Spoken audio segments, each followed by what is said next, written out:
back to part 2 of my Halifax adventure, where I returned to Toronto from Halifax by boarding the Via Rail Ocean train, where I had a sleeper car from Halifax to Montreal, and then just the regular commuter Montreal-Toronto train, except I always go via 1 because it's only a little bit more money and so much more luxury. During the first part of this video, I flew from Toronto to Halifax and explored Halifax, or at least as much as I could, in one walking day. Check out that video linked below for more details. Now, on to my adventure on the train back to Toronto from Halifax. Full disclosure, I'm a little bit tall for a woman, I'm 5'10", and I'm not exactly a small person. So I had some concerns about actually fitting onto the train. I know sometimes, for example, when I fly, I don't have enough legroom or the seat's a little tight. So I was concerned about the size of the bunk. Would it be long enough? Would it be wide enough? How big was that bathroom attached to my cabin?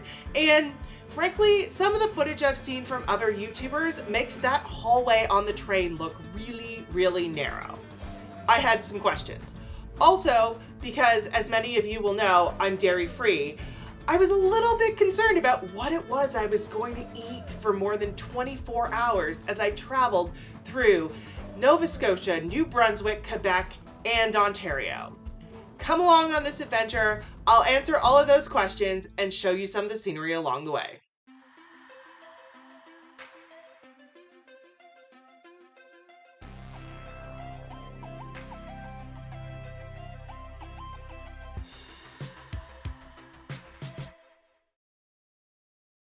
One of the best parts of a train ride is checking out the train station. A lot of the train stations in Canada have been around a really long time, and they're these incredible architectural gems. Halifax Station is no exception. As a first-class passenger in a sleeper car, I was entitled to access the lounge in Halifax. To be perfectly honest, it was one of the worst premium lounges I've ever seen in a train station. They're not the best, but the ones in Montreal and Toronto are incredible compared to this sort of afterthought room halfway up the hallway to the hotel. The station itself, however, does not disappoint. It's absolutely beautiful.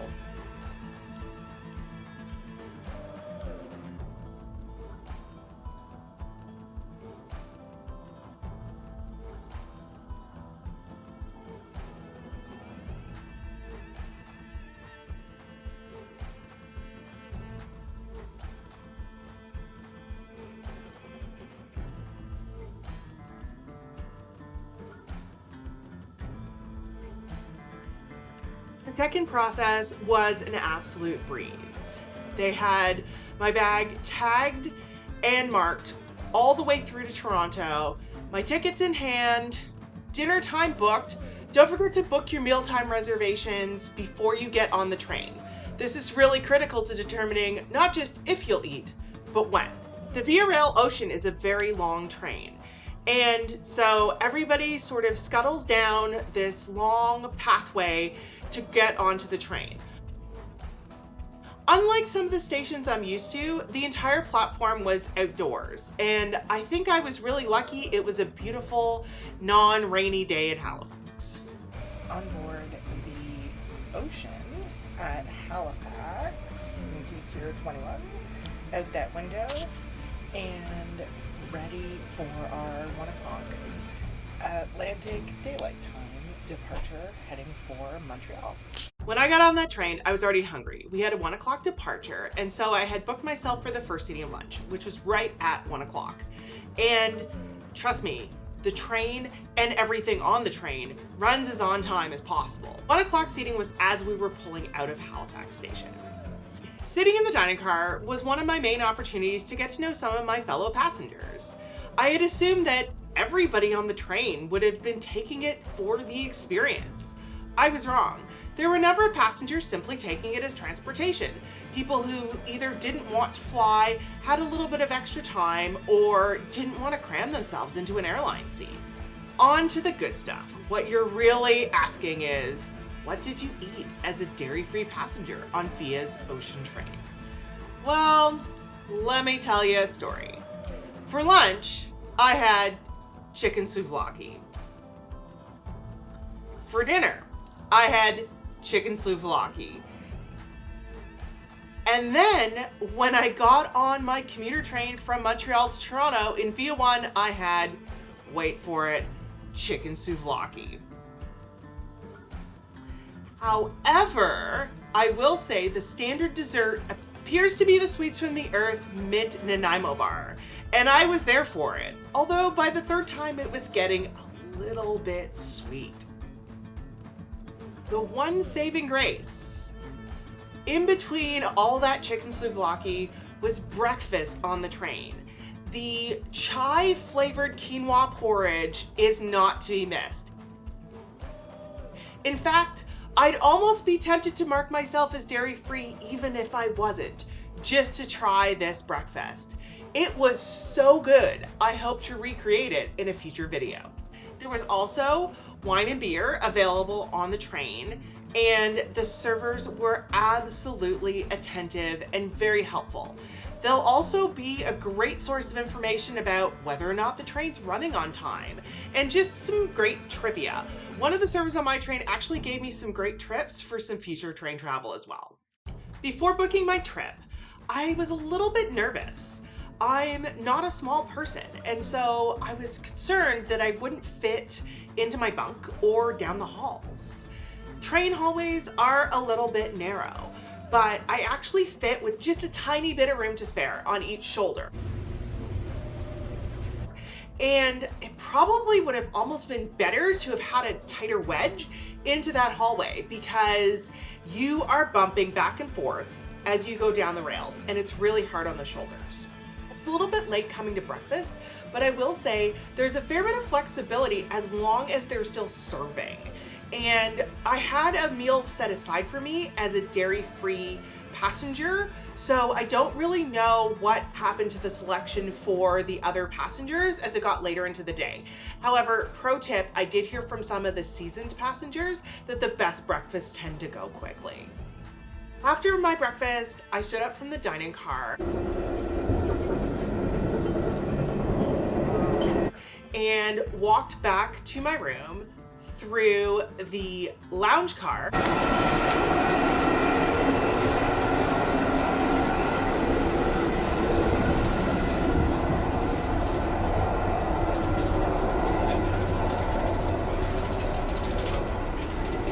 Which is the only place on the train that has Wi-Fi. Sorry. I thought this was going to be a big issue for me, but in the end, we had cell signal most of the time, and the rest of the time I really just wanted to focus on the view going by outside my window instead of watching videos or tinkering around. After the lounge car,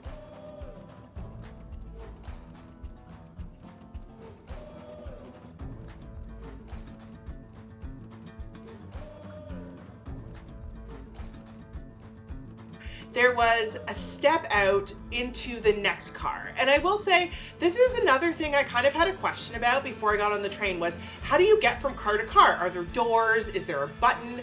But it turned out that they were actually kind of these like sealed hallways, very similar to if you've ever been on an articulating bus or subway, kind of that middle spot.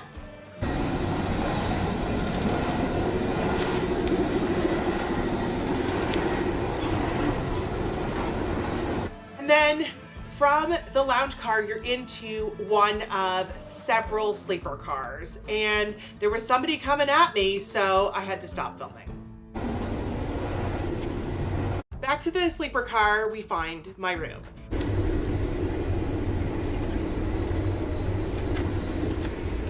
Now, one of the tips I got before I even got on the train was from a fellow passenger who told me, always know where your keys are.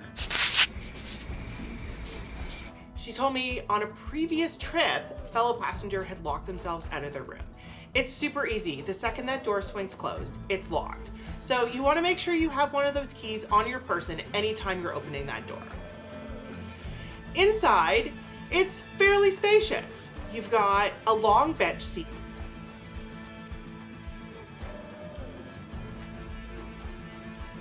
which folds down into the bottom bunk. And then also a top bunk that can fold down, which I didn't actually undo because I was a single passenger and I really didn't want to fuss around trying to put it back. In bench mode, at least for me because I am fairly tall, the bench was a little bit low, which makes a lot of sense because once the bed folds down over it, it's up, 2 or 3 more inches. But as a seat, I found it kind of tight and the legroom just wasn't quite there in my room. That being said, you have 3 seats to yourself if you're traveling in a double sleeper car as a solo traveler, which a lot of people were. It comes with a couple bottles of water, a couple of hangers, and some closets. The closets actually seemed kind of dingy, so I didn't put anything into them. And I was also fairly frustrated to discover that the only working outlet in my room was in the bathroom. You really want to be very thoughtful about which bags you check and what luggage you bring onto the train.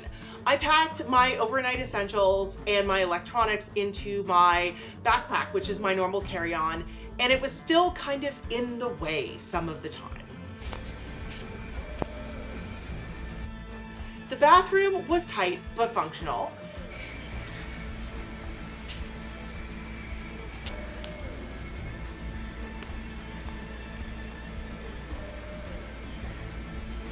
I found that I had a reasonable amount of legroom while sitting on the throne, and there was hot and cold water. Later in the evening, I chose to fold down my bunk on my own. I'm fairly sure that the porter would have come around to do it had I waited, but I was feeling a little tired and kind of liked the idea of being able to lie in bed and watch the world go by. As you can see, the bunk is just a bit wider than a standard pillow. I found that it was comfortable enough, but maybe the mattress was getting a little old because there wasn't a lot of sort of give to it. The duvet is quite warm and it's a cozy little room, especially because you have your own thermostat and can adjust the temperature. The question you're probably asking yourself if you're a taller person is, how long is the bunk? I would guess that somebody over 6 feet might be a little bit uncomfortable. Lying flat on my back, if my toes were pointed downwards, I was brushing kind of both ends of that bunk. So I think for a taller person, you might want to think about whether or not you can spend your entire night curled up. Of course, the main reason to take the train from Halifax to Montreal has nothing to do with sleeping on a train or checking out the dining car, and everything to do with the views going by outside your window.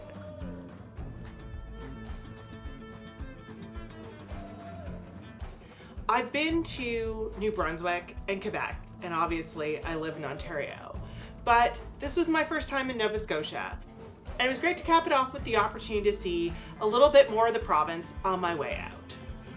The views ranged from pastoral to small towns,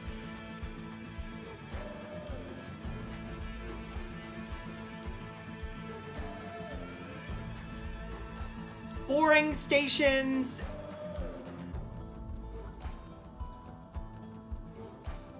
and pretty little stations.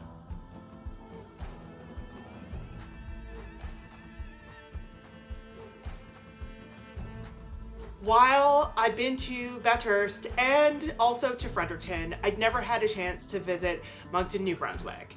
So when I discovered it was a longer stop and I could get off the train, I took the opportunity to get off and just look around a little bit.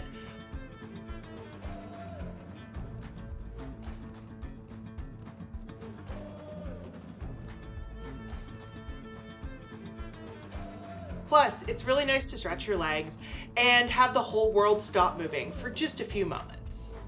One of the most interesting things you'll see from your window on the train is as you pass just beyond the Bay of Fundy.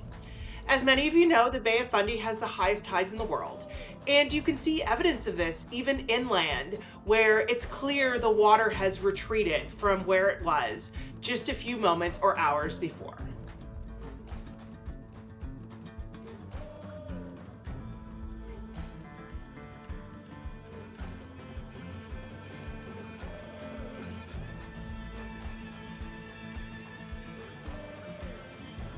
Finally, the train arrives in Montreal, Quebec, and the last thing you see before pulling into the station is the mighty St. Lawrence.